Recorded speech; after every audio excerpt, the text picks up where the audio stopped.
I'm going to give a brief introduction to Marion Noel, and then Brett and Meredith are going to give a PowerPoint, and then my Honors 10 students created a list of questions, and we're going to go through those and have a question and answer, and then hopefully those questions will lead to some more questions from the audience, if folks have any. So one of the most interesting things I found out is that Marion is a Botetourt County product of our school system. And he was born on Columbus Day in 1925.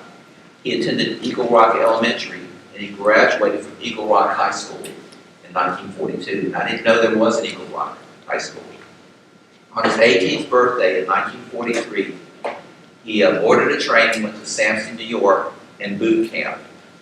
And he volunteered to become part of the Navy, and he was a seaman apprentice and at first, and he received several promotions to seaman recruit, next to seaman, and then petty officer 3rd class. And when he was going to be promoted another time, he chose to come home in 1946 and had an honorable discharge, of course. After entering the Navy, Mr. Noel was sent to Richmond. After entering the Navy, he was sent to Richmond after boot camp for diesel engine school. From there, he went to Camp Bradford in Norfolk and on to Pittsburgh as a new crewman. His ship became part of Task Force 58, the force that included U.S. Marines that arrived in Iwo Jima in February of 1945. And the craft that he was aboard was a 350-foot long, 50-foot wide, flat-bottomed amphibious ship. And Brett and Meredith have a picture of one of those type boats that they're going to share with you in a little bit. And that was, the boat had no name. That was typical of the vessels of that period. Iwo Jima was a pivotal battle in World War II, which helped lead to the eventual victory of the Allies in the Pacific. The flag that you see up there from Marion Noel's ship is the one in the photograph and of American soldiers planting on top of Mount Suribachi, the highest point in an extinct volcano on Iwo Jima. After leaving the Navy in 1946, Mr. Noel worked at an auto parts store and several other jobs. Married Beverly Martin, a Williamsburg graduate, in 1947. His 2 sons are here today. Donnie, who's up here. He was a character, to say the least.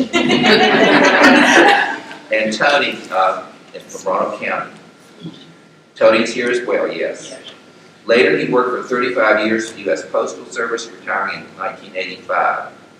Currently, Mr. Noel lives in Holland and recently attended the 78th Memorial Reunion of Iwo Jima.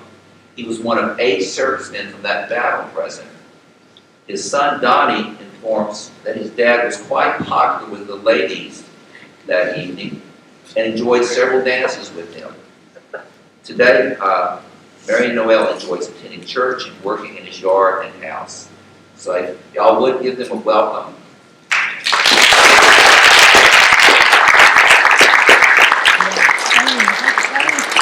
And next we're going to have some questions that my Honors 10 students came up with and Pastor Mr. Noel. And the first one is, how did you feel about going off to war service? What were your thoughts? Going off to war? I was still in school like you folks were when the Japanese bombed Pearl Harbor, 1941. I graduated the next year, 1942, from Eagle Rock High School. There was a high school more so and closer together because of travel and communications, I would assume. Anyway, I did not want to go in the Army or Marines, so I volunteered for the Navy. I was on my way to boot camp on my 18th birthday. I went to boot camp upstate New York. Sanford, New York was a Navy. I don't know why I didn't go to Great Lakes or some of the other boot camps. I went up there in October, and my feelings of going to war was I had no animosity or whatnot against the enemy. I was just doing my duty as my small part of the military service. All right. And the next question is similar to this one, is how did you feel on the way to Iwo Jima? Did you all have any feeling that the battle was going to be extremely tough, extremely long?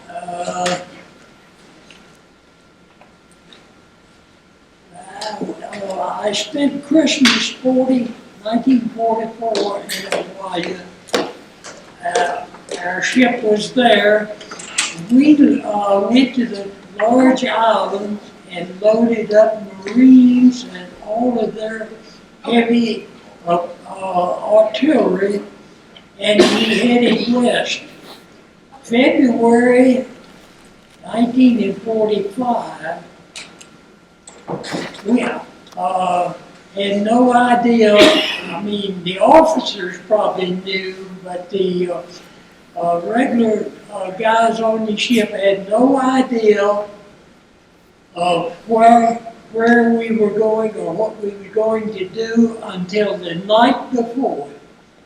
The night before, they briefed us and showed us diagrams and pictures of Iwo Jima, a little small island, 8 square miles. Everyone, why are we bothering to invade or take over a small island? The reason being, there was 2 airstrips there. We needed that at, right at the door of Japan, so to speak. We were sending our bombers from Guam, which was a long way off, to bomb Japan. And like I said, we needed those airstrips closer to Japan. And that was our reasoning. And we did not know that until the night before that we were going in to invade Iwo Jima. All right. That is very interesting. So what was it like once the battle started? Were you on the boat the entire time? I'll correct you there. I was on the ship. Okay, I'm sorry. If you were in the Navy, they were told, don't call it a boat unless you can hoist it aboard ship. So, 300-foot long ship, we was there, and you're asking me what was it like being, well, I was trained. My battle station was on a 20-millimeter gun, topside. My workstation was down in the engine room because I had been to diesel school. My battle station was on the bow of the ship, nearest the mountain where the flag was raised, a 20-millimeter. And my duty, we had on the 20-millimeter, there was 3 persons. We had a pointer, we had a loader, and we had a talker. The talker had earphones, and he had the great big helmet that came down over all of those earphones. That was my job. Okay. I was the talker only 20 millimeter. And I had to relay the message to the pointer where to point the gun. And all of this came about through rehearsal, and we had done it so much it was almost routine. And that's how I felt, there. So y'all were laying down protective fire for the troops that were going on, and that were already there. Is that what y'all were doing? That portion that we landed, D+1, had been secured. The mountain had not, but they went in on the smallest part of the island, and they had gone across there. D+1, they needed the heavy artillery, which was our cargo. So we was the first to land, and we started unloading about 4 p.m. D+1. All right. So and this lasted several weeks. The battle lasted several weeks. 36 days. 36 days. Yeah, till they secured it. But the oddity was the island was fortified, but you could not tell it. The airstrips was the only thing you could actually see topside. There was not a building topside. The Japanese lived like gophers. They had honeycombed out all of the island, and how they got cement and all to do this is beyond me. It must have come in by air. Anyway, they would bring a gun to the surface opening, and they would fire, and to draw your fire, and they would retract and go over here and see where the fire was coming from, and they would fire back from another opening somewhere else. And the bad thing about this too was the fact that the American forces were literally getting killed, and psychologically they could not see that they were inflicting any damage on the enemy because they didn't see any enemy being killed.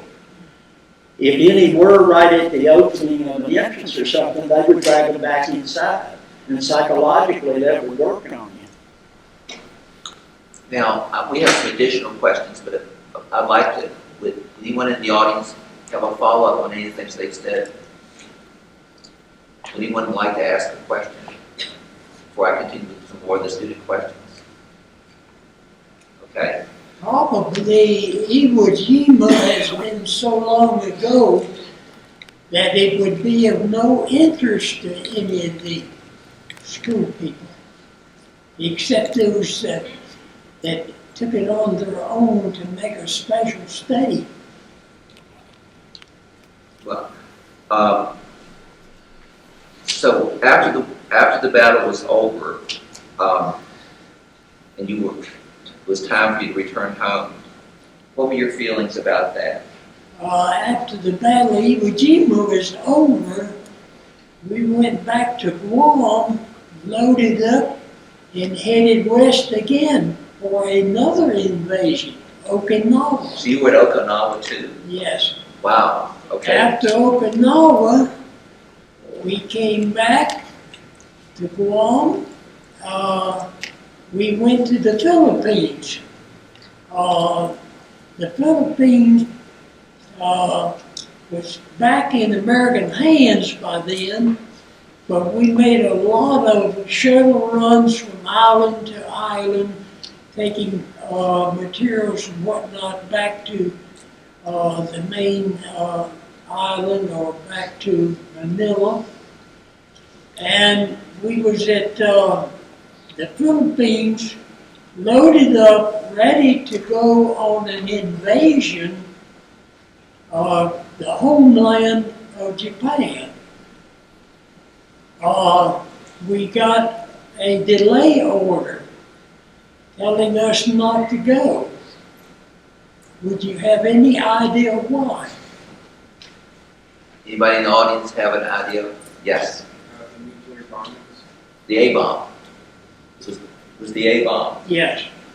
We could not go in until the A-bomb residue or whatnot had been, spread and became safe enough for us to go in. We did go in first to a little harbor north of Tokyo Bay and all. The harbor was Sasebo or Sasebo. We went into that harbor. I don't know why, but I looked across and I saw a large cruiser anchored in the same harbor.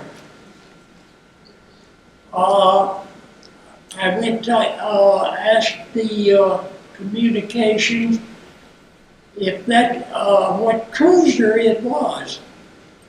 They said that is the USS Mobile. I said, my next door neighbor at Eagle Rock, Ethan Rogers, is on that cruiser.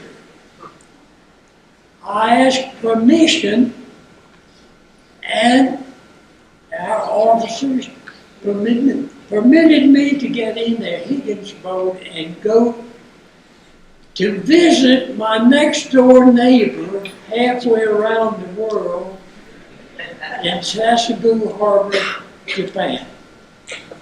I did not know that you were at Okinawa too. That was also a huge battle toward the winning the war in the Pacific. We did not participate too much in Okinawa.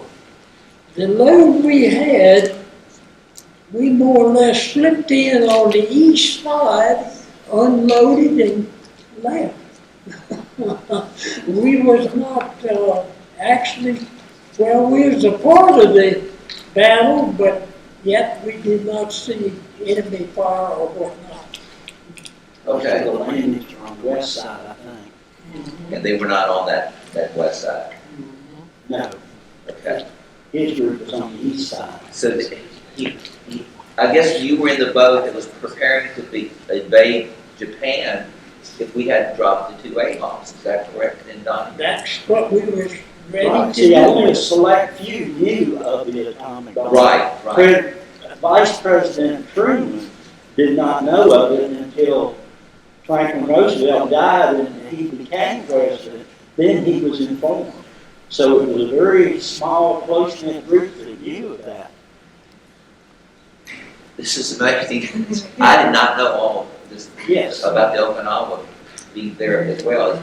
And also, he was almost there Right. for the... They estimated that the invasion losses, both Japanese and American, would be 6 million dead. And that's why Truman agreed to drop the atomic bomb. Questions now? Mr. Martin and I were talking yesterday. We got a question here. Oh, okay, great.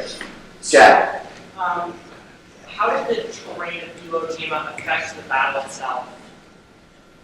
like Brett's question was how the terrain affected... How did the terrain affect the battle? Because the Japanese had already known. Do you know much about the terrain before you had arrived, or was it from the diagram? Or? They can't hear me. I think that's better. Like Brett's question was how did the terrain affect The battle. the battle at Iwo Jima, sir? How did the terrain affect y'all's battle plans at Iwo Jima? They had to put down the Marston net because they couldn't actually get ashore in that loose sand. Or you want to say that a little bit louder, Donnie? Yeah. They had to put down some metal matting that connected piece to piece to piece. and they used that to enable the vehicles to have traction. Imagine trying to run in loose sand at the beach, and that's pretty much the way the soldiers faced it.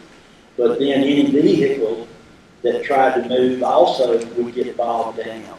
And so they put that metal matting down, it's called Marston matting, and they used that to help get to more stable areas before they could go without it. Okay. What was your question? All right. Well, I think you answered. Brett, did you have your question answered? And Jack had a question. Go ahead, Jack. Did you have a sense of the importance of this particular battle when you were participating in it? Or was it not until like years later where it was kind of revealed how pivotal this was? Right. Jack's question was, did you have a sense of how important Iwo Jima was when it was going on? I did not. Not until later. Not until later. Even the guy that made the picture of the famous flag raising had no idea that the picture would be famous. Now, the other thing I was mentioning, Mr. Martin and I were talking yesterday about your grandfather, was it? Yeah, grandfather. Grandfather would have been part of the invading force. Yeah, he enlisted in the Navy in 43 and went up to the Great Lakes for training, and was on the SS Kidd on his way in the Pacific when the 2 bombs were dropped. And he would have been part of the land invasion force if that hadn't happened. From the Navy aspect of it, yes. And the point that Mr. Martin and I were marveling about yesterday, he might well not be here today if we hadn't dropped the 2 bombs on the 2 Japanese cities, correct? And that just sort of a sobering effect. We let loose a lot of destruction, but the alternative was loss of hundreds of thousands of American lives. And The intelligence that was thought to be, as far as what the Japanese people were concerned, is that even women and children would use sticks and pitchforks and everything, and they would not surrender. And so that's why Truman decided that it would save lives in the long run to use the bombs to show them what type of force that we actually did have. And we could continue doing that until they actually surrendered. But the Japanese had not lost a war in 400 years, so this was totally foreign to them of surrendering unconditionally. are there other questions? Yes, Elise.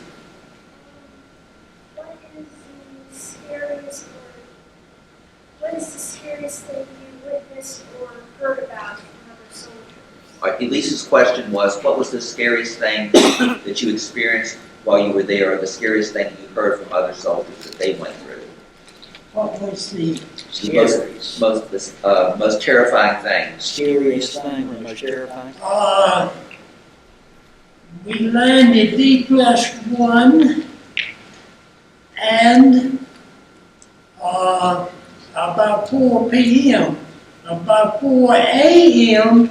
the next day, we started drawing enemy fire. And we got a chance to fire back at them. But in the meantime, we were retracting from the beach.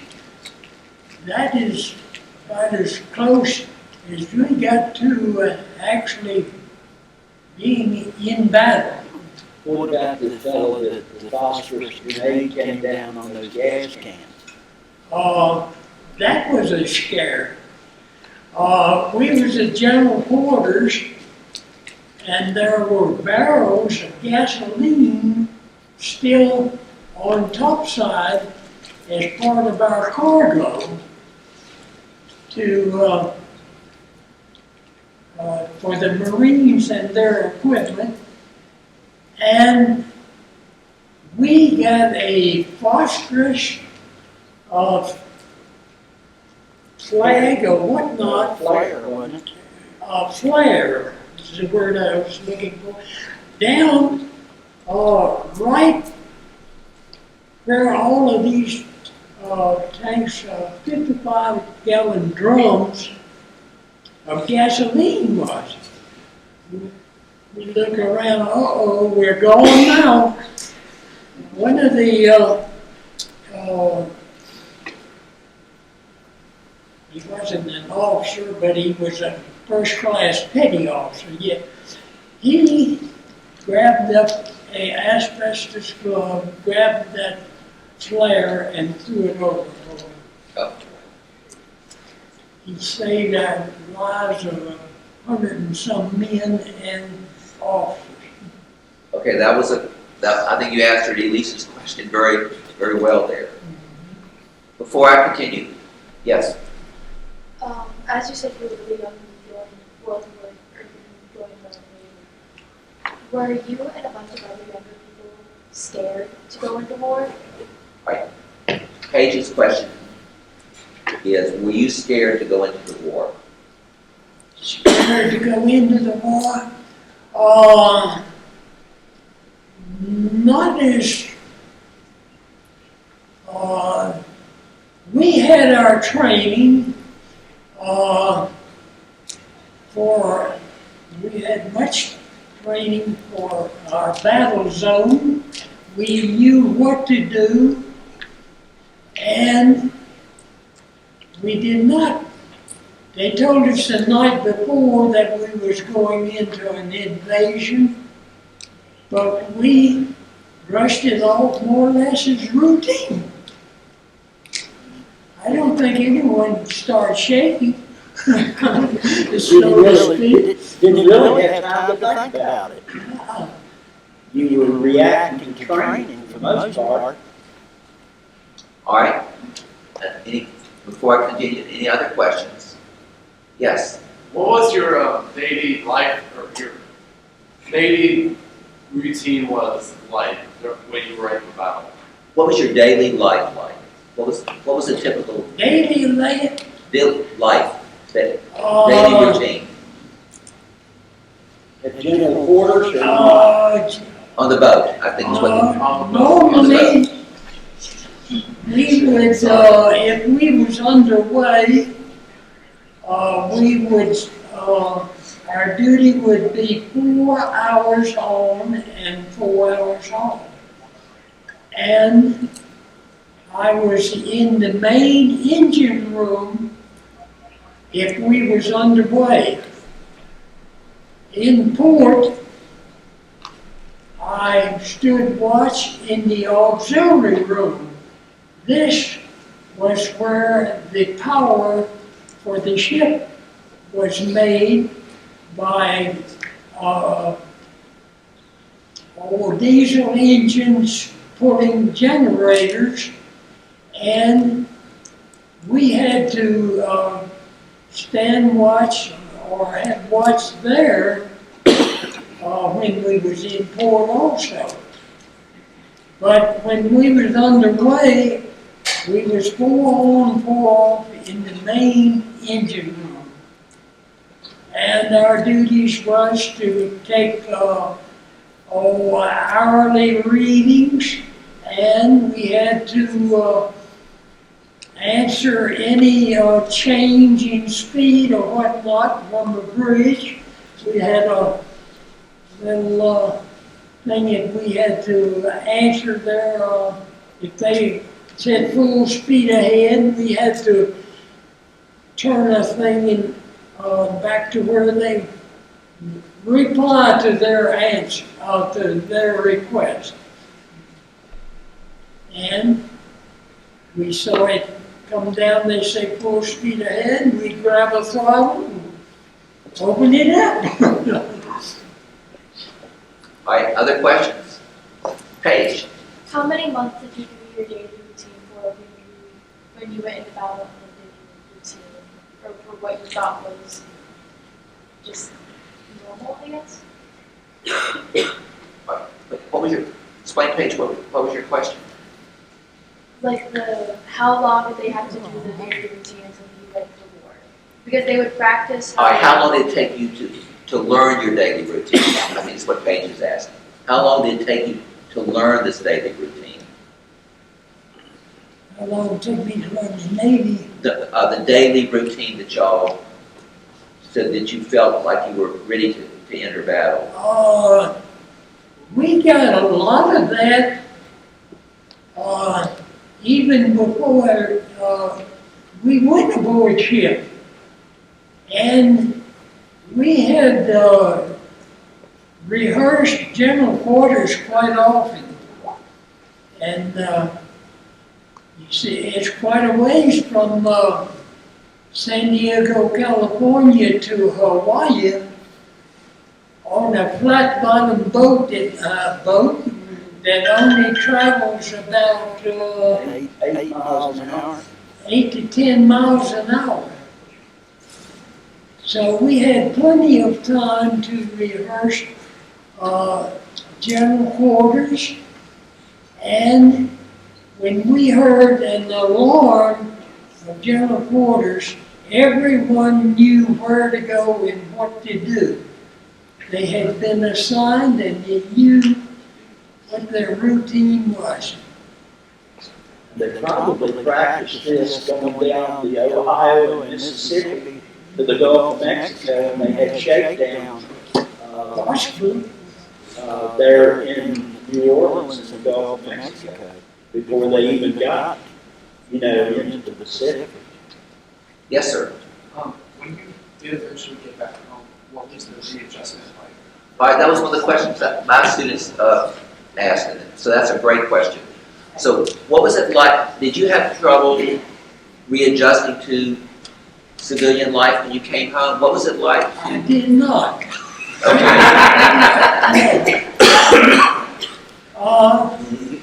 I came back and it was good for me to see my family again. And I think it wasn't a week or two later I was looking for a job. And I would assume every other returning GI had the same idea. But I picked up a job here and a job there, and someone said they are hiring at the post office. I put in my application and was called in possibly a couple of weeks maybe. And I started out as a foot carrier. This was before all of the trucks that each carrier had. We had to carry a satchel on our back, and the test was you had to carry 35 pounds. Then everyone got a monthly magazine. Better Home and Garden, Saturday Evening Post, Life magazine, all of these came out weekly. And how they got from the publisher to the individual was on the backpack of a foot mail carrier.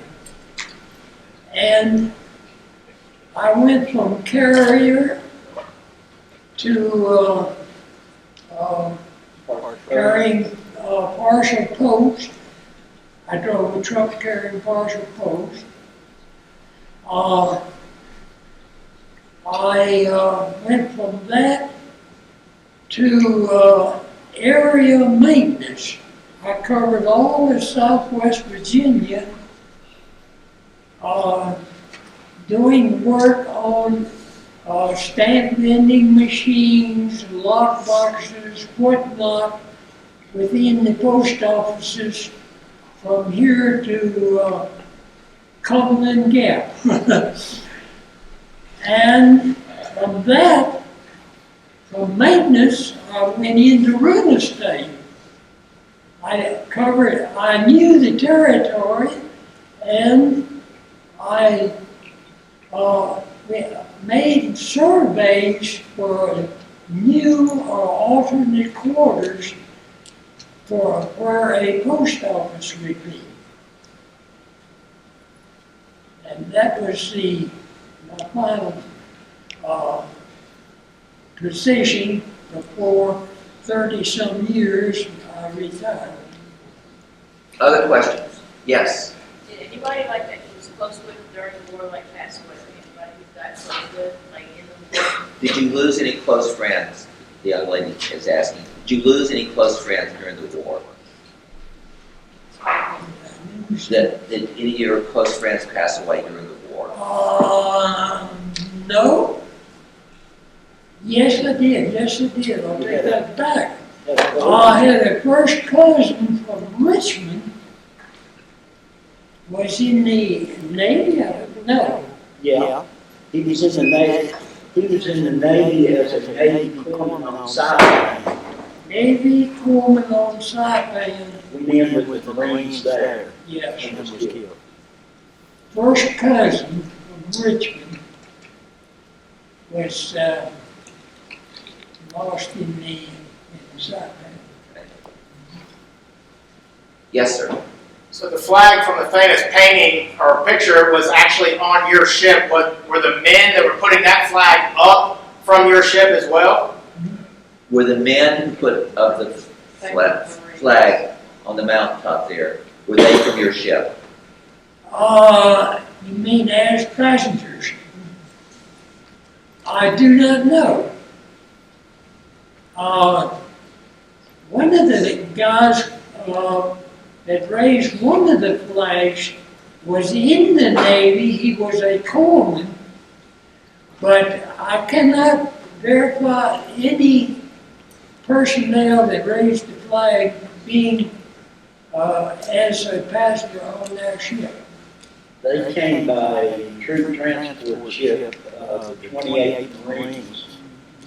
And they knew from the get-go that the responsibility of the mountain was theirs. And so they brought a first flag with them. Okay. All right, other questions? Elise? What food did you guys eat? I'm sorry, Elise. What food did they eat? What was typical food on the boat? That's a good question. What was your typical meals for breakfast, lunch, and dinner like on the boat? We had good food. We had freezer. We did not have to go to canned rations or dry that the personnel that went ashore carried sea rations or cave rations or whatnot. We had good cooks, good food, but at times we could not go through the cow line because we was at battle zone on a gun or whatnot. But they provided us with sandwiches or whatnot. We never went hungry. Okay, that was good to hear. Next question from the audience before I had plenty, but I would rather have y'all ask questions. Elise, Do you have any battle scars? did you have any wounds while you were in the Did you have any wounds or battle scars? Did you get any battle scars? Oh, no. I shouldn't be, the personnel did not. Mr. Ingram, Now, Yes, sir. see if he can explain to the students the difference between the V-hull of a V-hull ship or the flat-bottom ship and what the advantages and disadvantages of his ship was for landing. Right, did you hear his question? Go ahead, come on up. So maybe you could tell the students the advantages and disadvantages or the difference between a V-hull and a flat-bottom boat like what you were on. The ship you were on was flat bottom. Most ships were V-shaped. What was the advantage to having a flat bottom ship? the flat bottom, I told you earlier, the ship was amphibious.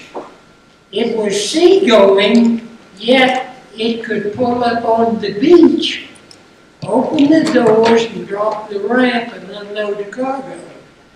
A V-bottom ship pulled up on the beach, think of it in the sand, what would happen if it wasn't flat bottom. Oh, tell them about the stern. And all of the small boats, Higgins boats, that carried the personnel in on the initial waves and all, they were flat bottom. They had a ramp that dropped down flat. And that's how the personnel got ashore. Tell them about the stern anchor, and also you had to keep the engines running. Oh, the ship I was on, amphibious, and some beaches you would pull in, the tide was high. You could go on in. The tide would go out, leaving you stranded on the beach in the sand. They came out with a stern anchor on the ship. When you went in, you dropped an anchor, letting out cable as you went in. As you wanted to leave, you retracted by pulling yourself off the beach with the anchor And somewhat out in the water to pull you out. And you had your engines in reverse. And some beaches at Iwo Jima, there was no slanted beach. The land came down and went straight down. If you will see any pictures of landing craft, LSTs on the beach, if you look at the stern, you will see they're running their engines in order to stay on the beach. Yep.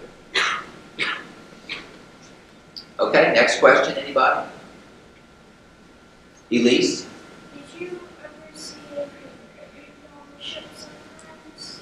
I'm sorry, Elise, I couldn't hear you. Repeat. Did you ever see some of the creatures on the ship sometimes? Did you ever see something creepy? Is that what you? Yeah. Something creepy? Anything that? Did you ever see anything that alarmed you when you were on the boat? Anything creepy or alarming? Maybe some of the food. I think he said he liked the food. Might have been some of the marine personnel that we picked up in Hawaii. Might have been there a little bit too long. Oh, man. Okay. All right. Here, I want to go to a questions. These are some of my students wanted to know. So, what were some of the popular songs of the time period that you really enjoyed? I saw that, and I can't remember. Okay. We always had the Navy song with us, Anchors Away. I can remember that. I don't know. Glenn Miller. Some of those. Glenn Miller Orchestra. Andrews Sisters. I remember the Andrews Sisters. Boogie Woogie Bugle Boy. Company B. Yeah, Company B. That was a popular. Company B. Yeah. Don't sit under the apple Don't tree. sit under the apple tree. With anyone else. Yeah, don't sit under the apple tree with anyone. Don't sit under the apple tree, but anyone else but me till I come marching home. That was the Andrews. Now, my students watched The Best Years of Our Lives, which is about 3 soldiers coming home from World War II. And they were curious about that. Had you ever seen I that saw movie? that. I did not see that movie. And I don't know of anyone that had any problems readjusting to civilian life. They came home. Okay. Other questions? Elise? Have you been to any World War II museums lately? Can you recommend some World War II museums? that you've been to or that you feel like the students would benefit from going to? Any World War II museums? D-Day. The D-Day Memorial in Bedford. Yeah, that's close. The D-Day Memorial in Bedford, yes, that's an excellent place to go to. I have been there several times, and they even called all of the World War II vets up, and we were presented with medals or recognition of in Bedford, and we have been to the There's a tank museum, basically Army vehicles, right outside of Gettysburg, Pennsylvania. That's a very good museum. Okay. There's a tank museum in Danville also. Danville, Virginia. Which museum is that now? That's I think it's the American Tank Museum is what that's called. Okay. Can they hear him? Yes. Yes, they are. All right, other questions? Connor, What are your opinions on war? Like, how do you feel about war? what are your opinions on war? What do you feel about war? For example, the war that's going on now is, Someone that said war is hell. War is hell. War is useless. My thinking, one person shooting at another, that don't make good sense. We did it through, we had to. But I think there could be other ways to settle differences between countries. Wouldn't you think so? Yes, sir. Now, I got a question I want to ask the audience. okay. May I? Yes, sir. Is there anyone out there, I know one, is anyone out there named Noel? Noel?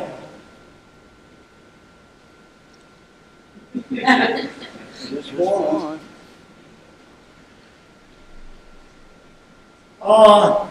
My first cousin was a teacher here at Lord Botetourt. Bobby Noel. Anyone remember? Yeah. I do. I've been here since the late 80s. He been retired for a while. Bobby passed away 2 years ago. a couple of years ago. He's buried right here, almost inside of the school. He taught vocational shop here for many years. And if you go back a little further, his wife Doris was the postmaster at Daleville down here in a little small building about the size of a car garage before the post office. It was behind where Sheets is now. All right, any last questions before? Yes, Paige? Is there anything that you remember your family telling you before you went off to boot camp to prepare for the war? What, before you left, do you remember anything that your parents told you before you went away that has stuck with you all these years? No, I cannot. No, Oh, that's a really good question, I Paige. cannot. Habits. I took up the habit of smoking, but I never did take up drinking. The reason I took up smoking, the chief or the person in charge would say, you guys take a break, go topside, and get you a cup of coffee and a cigarette. I was going back to work before the other guys. I said, I've got to do something about it. I go down to our general stores and we could get cigarettes, I'm thinking probably 5 cents a pack maybe. What are they now? $10 a carton? I'm not sure. Anyway, I did take up smoking, I have quit, but I have not bothered with the alcohol. You can keep that part. Last questions, anybody? Yes, sir. Is there anything you would have changed from your time in the Navy? Anything you would have changed from your time in the Navy?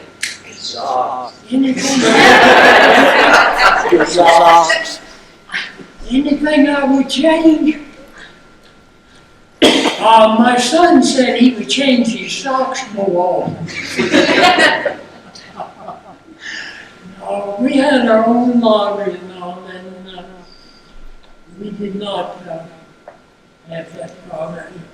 What I would change, I can't think so. We had good relations with one another and with our officers. And we would have a general assembly possibly once a week or whatnot, all except the ones that was being used to on watch. And we'd be briefed on what was going on and whatnot.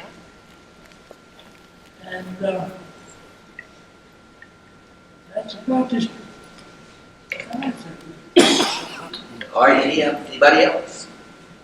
Yes, Elise? Do you have any habits that you still have?